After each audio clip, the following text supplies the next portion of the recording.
تمہارے پروردگار نے فرشتوں سے کہا کہ میں مٹی سے انسان بنانے والا ہوں، جب میں اس کو درست کر لوں اور اس میں اپنی روح پھونک دوں تو اس کے آگے سجدے میں گر پڑنا۔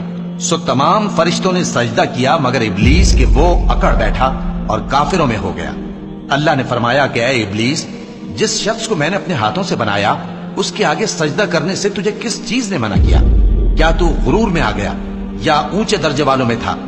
بولا کہ میں اس سے بہتر ہوں کہ تو نے مجھ کو آگ سے پیدا کیا اور اسے مٹی سے بنایا۔ فرمایا بس یہاں سے نکل جا، تو مردود ہے اور تجھ پر قیامت کے دن تک میری لعنت پڑتی رہے گی۔ کہنے لگا کہ میرے پروردگار، اچھا تو مجھے اس روز تک کہ لوگ اٹھائے جائیں مہلت دے۔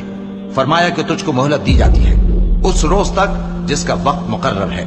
کہنے لگا کہ مجھے تیری عزت کی قسم، میں ان سب کو بہکاتا رہوں گا سوائے ان کے جو تیرے چنے ہوئے بندے ہیں۔ فرمایا ٹھیک ہے، اور میں ٹھیک ہی کہتا ہوں کہ میں تجھ سے اور جو ان میں سے تیری پیروی کریں گے سب سے جہنم کو بھر دوں گا۔